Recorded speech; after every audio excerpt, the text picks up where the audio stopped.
the key is it's giving power up that's not serving you.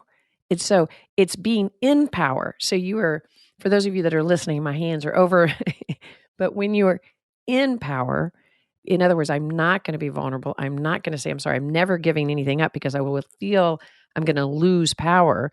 Then you really are in a power over position. You're maintaining that. So you do have to lose that power over to come equal. And that's the concept of what empowered is. The empowered means you're inside yourself. And in empowerment, you're so much more connected. So you're not actually going under the person, you're going equal to the person. That's the assumption that we're busting.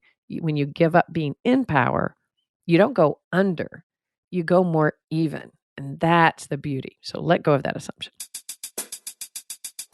Welcome to Therapist Uncensored. Building on decades of professional experience, this podcast tackles neurobiology, modern attachment, and more in an honest way that's helpful in healing humans. Your session begins now with Dr. Ann Kelly and Sue Marriott.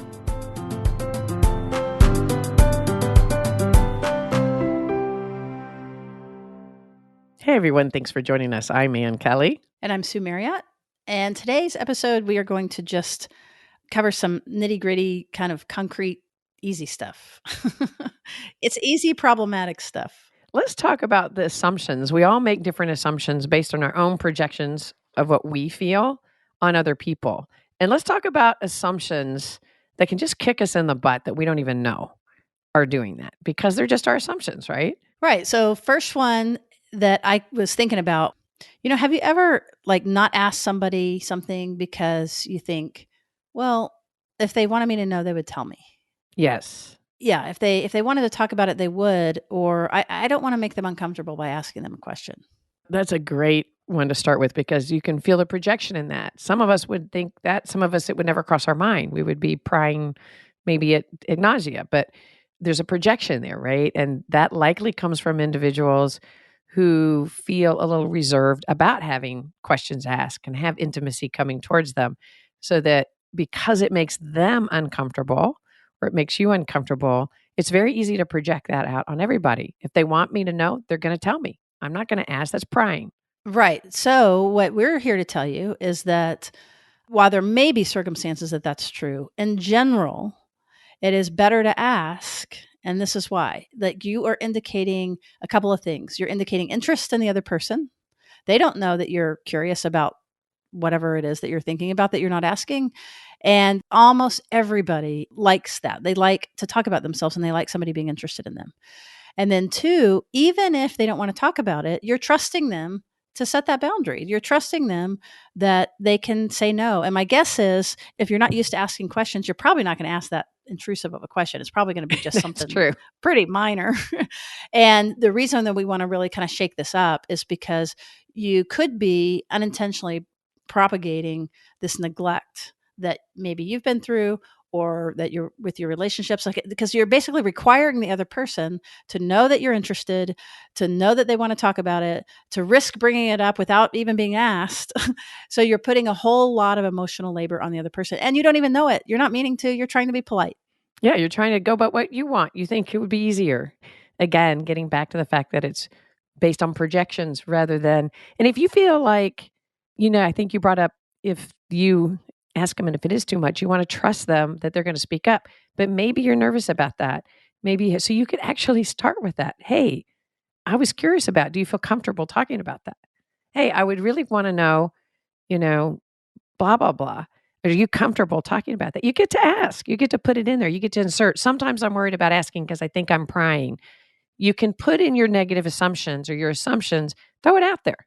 But when I think about folks who struggle with this, if somebody said, yeah, that makes me uncomfortable, they would be mortified, right? So it's also just like, you don't want to make them even feel awkward.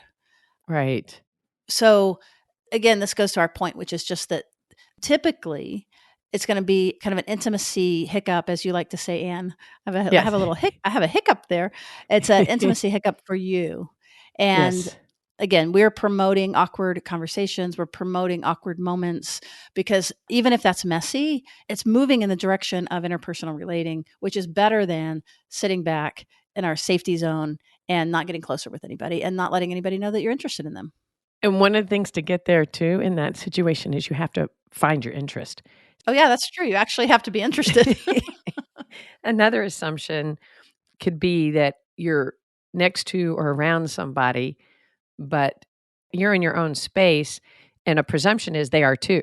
So you might be sitting right next to them, ongoing, but you're in your own world, and you project on them that they're perfectly fine with that and comfortable with that. And so that's a projection because you might be a little bit insular and in your own non-reaching out space, you might project that on other people and then presume they're fine. So then let's say I'm that person and somebody asks me a question. Now, here's another move that we see made a lot that we want to kind of disrupt, which is that you answer it with a word. Fine. Or work is good. Like if you can hear the answer is there's nothing to see here, move along. And it's not because you're trying to be a jerk. It's not because you're pushing away. It really is like you can't fathom what they would want to know or what might be important enough to share. So if you get a question, really, we want you to hear it as a bid for connection. They don't really care that much about the answer. It's just a bid. Like, tell me about yourself. Tell me about your day. How was your day? So fine is not, the G-rated version of that is freaked out, insecure, neurotic, and emotional. um, so don't tell them those things about yourself. Yeah, that's the G-rated version. So instead, just hear it. Like it's easier to answer when you recognize it as just like, hey, how you doing? Isn't like, are you dying or not? And I'm fine. It's a slight like, hey, I'd like to hear a little bit from you. Yeah, because what that presumption is that you might be making is they're only asking questions to get the information. So if you struggle, right, it's not data. Right. The reason you ask a question is because you actually have, like a question to ask. Then you're making the assumption. You really want the answer. You're making the presumption that they're only asking the question to get the information.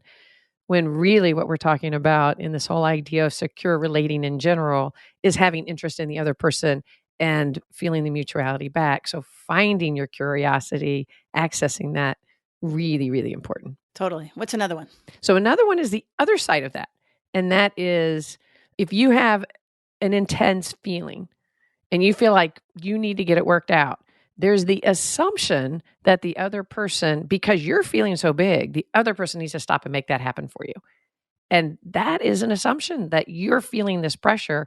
There's the presumption somebody should take care of that because if I feel a lot, somebody needs to do something about it. Another version for me is if I feel something big, I assume that it's obvious. Oh, that's a great one. Yeah. And I have learned through my own therapy that it is not obvious at all. So then when people aren't taking care of me when I'm having a big feeling, it is not necessarily that they don't care or are neglecting me. It is up to me to use my words, use my big girl words, and let somebody know what I'm feeling or what I need in a way that they can catch and that they can respond to, going back to what you're saying as far as not flooding them. And with that assumption that they know what you're feeling, you get kind of double injured. So first of all, whatever you're feeling upset about is already there. And now they're just ignoring it. So now you're really pissed off. So that presumptions, when we talk about assumptions that can kick us in the butt, that's an assumption that can kick you twice, right? So they know how I'm feeling and they're still not doing anything about it. Now I'm really feeling upset. That's right. So I like it. Use the big girl word. Big girl words.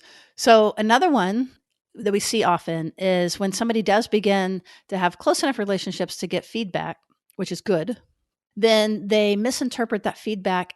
Let's say you've disappointed me. That's a hard one for you. But you hear, in other words, a complaint becomes about a personality qual. Is that what you're saying? Yeah. And I've certainly done it where somebody's really just trying to tell me some small thing and my pride or my narcissism or my ego, I turn it into this huge thing and then I have to defend myself or I take it in and then I feel like crap about myself. But the other person in both cases is not going to feel heard. It's not going to promote them sharing what their thoughts and feelings are. So what you want to do is like try to hear it where that when you say it back to the other person, they would go, yeah, that's what I mean, And if you're going to say something like, you think I'm a total asshole, I doubt the person's going to go, yeah, that's what I meant. Right? That's exactly what I mean. Yeah, you got that right, Sue. But the assumption under that is that if somebody has a critique of me, it means something bad about me. So that's the underlying assumption. If I've messed up, something's really messed up about me. So that's an assumption that can really kick you in the butt to kind of really look at. And we want to even again flip that. If somebody's giving you feedback, that is a very positive sign in a relationship. So, for example, let's go to kids. If your kids complain about a rule, that is great because now they're working with you and they're letting you know where they are and they're wanting to be included. And it might be a good time to update the rule, not to change it or be, to be pushed over by it, but to recognize it as, oh, this is healthy relating. And they're giving me feedback about my parenting, which is always very hard to take, of course. But that is a positive thing that we want to promote. So that's another good reason to work on your catch. I love that example because that's also a good example of an assumption. So the kid's complaining about your rule. If you make the presumption that a complaint means you're really seriously doing something wrong or something's wrong about you, that your kid is something messed up because they're complaining. Oh, good point. They shouldn't be doing it. You immediately go to defense or explaining. Well, here's why the rule's there. Oh my God, I remember doing that. So like, you don't like the rule. Let me explain to you why the rule's there. That's actually a place of it's not okay for my kid to have discomfort. So if it means something negative about me or my rule, I have to run to defense rather than giving some room for that. Exactly. So the move would be to swallow the oomph, the initial, oh no. And instead, tell me more. What bothers you about it? How long has this bothered you? What's your idea that it should be? The goal isn't to fix it. It's to help the person who's coming to you has thoughts about it and they've risked letting you know. So your job is just get them to get all of their thoughts and feelings out and you just listen. Like you don't have to change it in that moment. Or, I mean, it's kind of a silly thing. I think most people listening would negotiate with their kids to some degree, right? Like not let them be in charge, but at the same time, absolutely they have a voice and it's like a co-regulatory plan of like, what do they think? Why do they think that way? It's a good chance to get to know your kid. Well, and actually, if you don't recognize this assumption, you might jump into negotiating faster before it's even reasonable because you can't tolerate the person being upset. And so it means something about you. So now you become really anxious about the rule because something's wrong. We're breaking this assumption. Somebody can have a complaint, and whether it's reasonable or not is not the point. You're okay either way.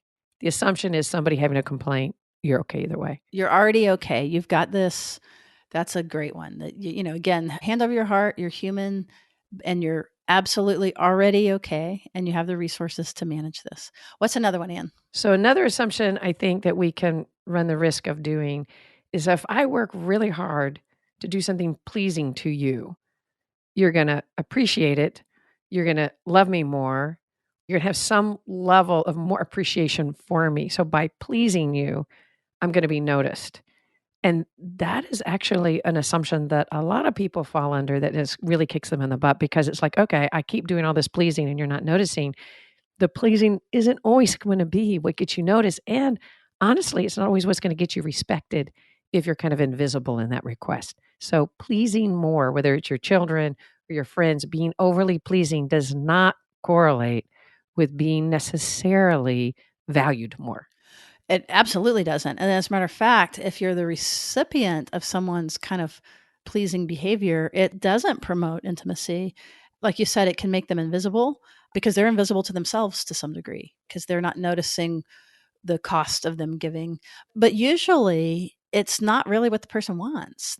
Like for me, if somebody's overly giving me something, it's actually off-putting. It's uncomfortable. What I would rather is to hear where they really are, like Right. whatever that is. And so then if the pleasing person is just filling everybody's lemonade and filling everybody's lemonade and filling everybody's lemonade, yeah, there is a way that that's makes you invisible, but also like, I don't want 10 glasses of lemonade. Well, and inevitably, unfortunately, as human nature has it, at times it means that you will actually get devalued. So when you're Totally. working so hard to do everything for your kids or everything for your spouse, and you all of a sudden feel like a little bit more disdain and discomfort from them, people can get perplexed by that. I do all this and they just feel angry at me. A lot of that response can be unconscious on their part because it's this place where they can't feel you in it. And so it actually is a defense to push you away. Well, I really like that. But I was thinking about the same example, but a different take on it, which is let's say the breadwinner who's working, working, working, working. How could you not be happy? Look at everything I'm giving you. Oh, point taken. But you're not giving them what it is that they're actually wanting related to that right brain connection. So you can make an Excel spreadsheet of all the things that you do or all the stuff that you're giving or how much money or whatever to the great school and the private school. And fortunately, that's not going to give that feeling of feeling felt and of feeling known and of feeling close.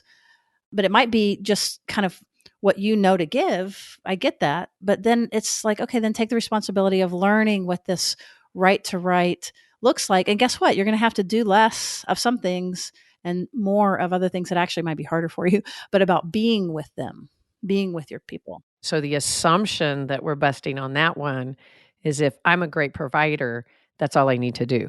If I'm the one covering all this, I've worked my butt off and I'm exhausted at the end of the day. I've done what I need to do to be that good person or to be that good Right. parent or whatever it is.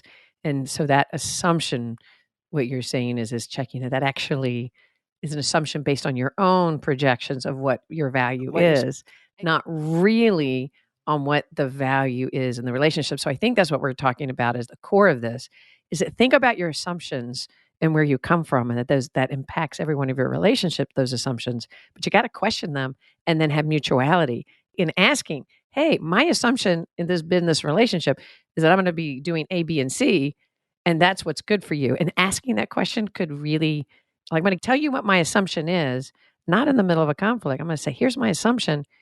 How's that for you? It will really be an interesting feedback loop to find out that your assumption is not accurate. Well, because if we're giving, and we think that that's what we're supposed to do, but then, and the other person's telling us, no, not that. First of all, that can be really scary because it's, oh, Right. shoot, if it's not that, what? But the beauty of it is it's like, I don't need you to pour me 10 glasses of lemonade to love you. As a matter of fact, I prefer if you'll sit down next to me and just have a half a glass with me. So, in other words, the new message then would be that I value you more than you think that you're valued by Right. trying to earn it with all the lemonade. So, what else? Okay, I have another one. This is, I think, something that we could all fall under quite a bit, and that is getting back to projections. The way that we run our life, whether it's moralistically or whatever way we run our lives, we could project that that's the way people should be doing things. So then sometimes injury happens because of that projection. It's like they did this. I would never do that.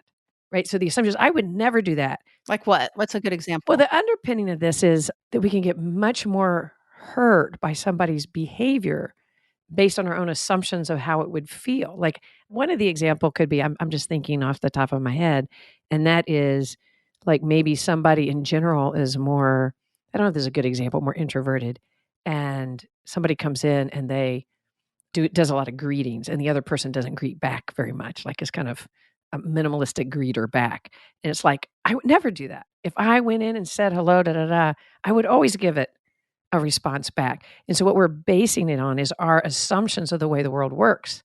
And when that person doesn't do it, then we're even more injured. But the assumption is that they're seeing and experiencing the world the same way we would do it. So I think the key to that is our assumption is my way of being is really the accurate way of being. So somebody off that center is off. Yeah, no, and another example came to my mind too around like just cultural differences with like speech and rate of speech and interrupting and stuff like that. That, somebody from the South and somebody from the North, you know what I mean? Like who's rude, who's not rude, all of those things based on our cultural assumptions. So I think what you're kind of advocating is, especially if there's kind of a hitch or hiccup, that one thing to check would be like, oh, this is how I read what you're doing. Is that right? Something like that, kind of checking that out. And to question yourself, because another thing that can happen is that I can't think of an example for somebody does something very insensitive. And so you feel it very insensitive. So you think they're thinking about your sensitivities and blowing them off. And yet maybe it didn't even hit their radar, right? Something doesn't hit their radar and it's not actually that they're being so insensitive. So you can make up a narrative about them, about being this really negative, insensitive person, but maybe the way their neurology fits, they just don't actually bring in the information. So if you're not checking that out to say, well, it's because you would be exquisitely sensitive to that. right? Like you would be completely sensitive. Yeah. I don't know if this is a good example of that or not, but it makes me think about, like, say, somebody dating that hasn't dated very much, and so they're meeting the family, and so everybody in the family knows, and the datee knows that this is a big deal, but the person might not realize that, like, oh my gosh, like there's going to be a sewing circle after this, and everybody's going to be evaluating your warmth, and do you love the person, you know what I'm saying, that, like, so I don't know if that's a good example or not. No, well, it's a good example because the assumption of the other person, if that person came and they weren't actually I just thought we were just going to dinner with people, you yeah, know, like like if they weren't putting on their best front and asking a lot of questions and like doing what we do when we meet parents, and they're like, "What? I need to like put on something." Like you're just being themselves, and you're not going out of your way to make the positive impression. The other person may leave going, "You don't even care about me." They don't really care. When really they just didn't have the accurate assumption. They didn't share your assumption about what it would be about. That's a great example. All right. So another one that I think gets in the way, and I don't know if this fits your idea of the assumptions, but it's just a common thing, is the idea of apologizing and Oh, yeah. what each person needs in that. So some people will quickly apologize, feeling like that that's the right thing to do to make repair, but we don't know if that's going to be right, because sometimes a Mhm. quick apology is a way of saying, I'm sorry, let's move along, let's get past this. And it will end up having the other person feel, one, like a burden to have to bring it back up, because now you've already apologized. What's wrong with you for needing something more different? But that right brain, but I don't know if you know what you're apologizing for, or I didn't even get a chance to say what the hurt was. So it's going to be hard for me to take in the apology in the way that is meant, I'm sure, which is like to be healing and to be reparative, to Yeah. really let something go. So that was just a common one that I've seen. But on the other side, sometimes somebody wants a quicker apology, Mhm. and yet the person might be really waiting to really understand and get what the crime or what the injury was, to then really be able to do that in a different way, but not using the right language so that the person doesn't realize, like, there's actually a lot of work being done on this, and then they really are wanting to Right. come back in. So just the idea of an apology can be a bid towards, but it also can be a form of dismissiveness. That's a really good point, and not to make assumptions based on the way you want to hear that apology, that that's how the other person's experiencing. So that one that's maybe thinking more deeply and holding, they might not quickly say, "I'm sorry," but to make a presumption if they're not saying it, they're not feeling it, is missing too much. Like it's like you're basing it on your own assumptions. Related to that, I think people make assumptions that if I apologize, if I say that, okay, I acknowledge this, that I'm losing my power, that somebody's going to take advantage of me. I think that's a big assumption that lands out there. And sometimes people know that they know it's even not accurate, but they so deeply believe it. But the assumption is if I apologize without defense of self, yes, I did that, but then I'm going to be taken advantage of or judged more. And that is a very young assumption that we all can hold. And that assumption is really, really not true. Very rare. I could never say never, but rarely do people take advantage of an apology. They feel closer, they feel more equal to rather than above. Yeah, I totally agree. As a matter of fact, when you can do a really good apology, like, oh crap, I did it again. And not only did I do it, I did it right after you had just told me about it. Like, really being able to just take the hit of, I think of it like, dang, could have had a V8. Like, it's that level of, there's no skin off your back. As a matter of fact, Right. it's useful to kind of amplify it. Also, partly so that you get it. The person, if you're having to apologize, then there's something that you're doing that you have intended not to do that you're doing. So the more that you can sort of study is like, God, why did I do that? That was a bonehead thing to do, and then really doing more. Like, I need to understand this better so that I can really, really embody more of what you're asking more from me. So I watch this in couples therapy all the time where the apology seems to be very, very hard for those individuals that see vulnerability as really threatening. And it's so, so hard. And they will frequently feel that they will lose power. And, we talk about whether being in power versus empowered. If one is in power, I'm not going to say I'm sorry because I will lose my power. I'm no longer in power.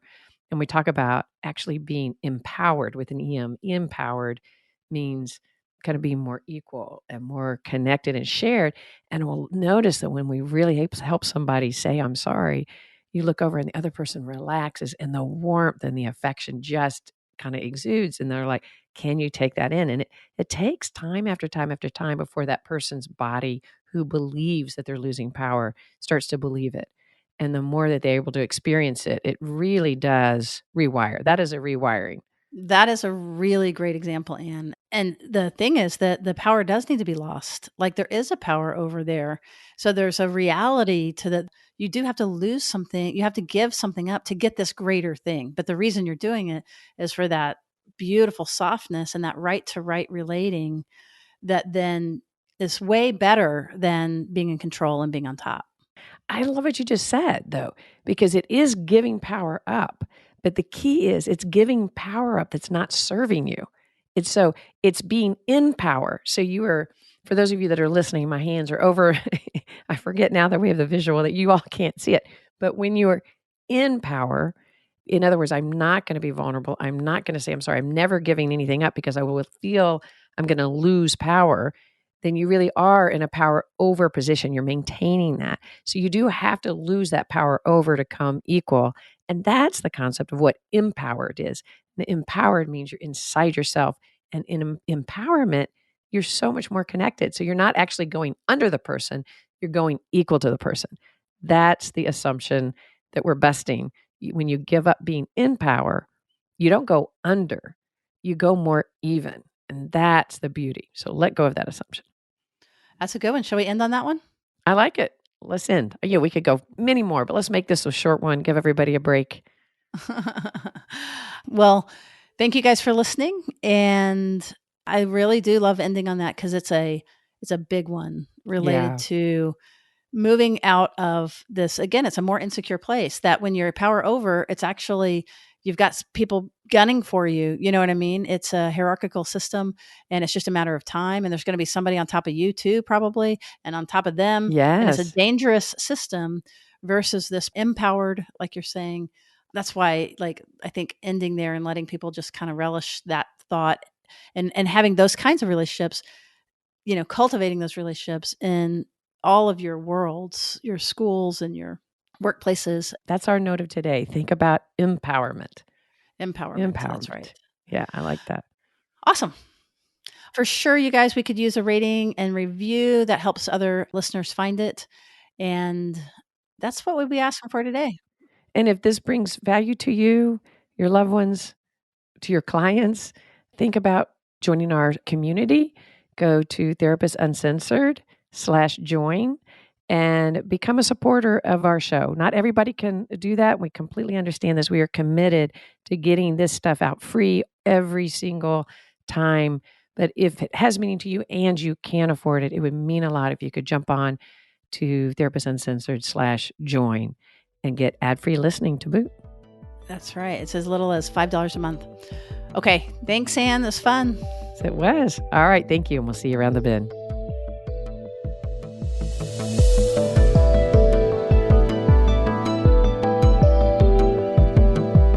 Therapist Uncensored is Ann Kelly and Sue Marriott. This podcast is edited by Jack Anderson.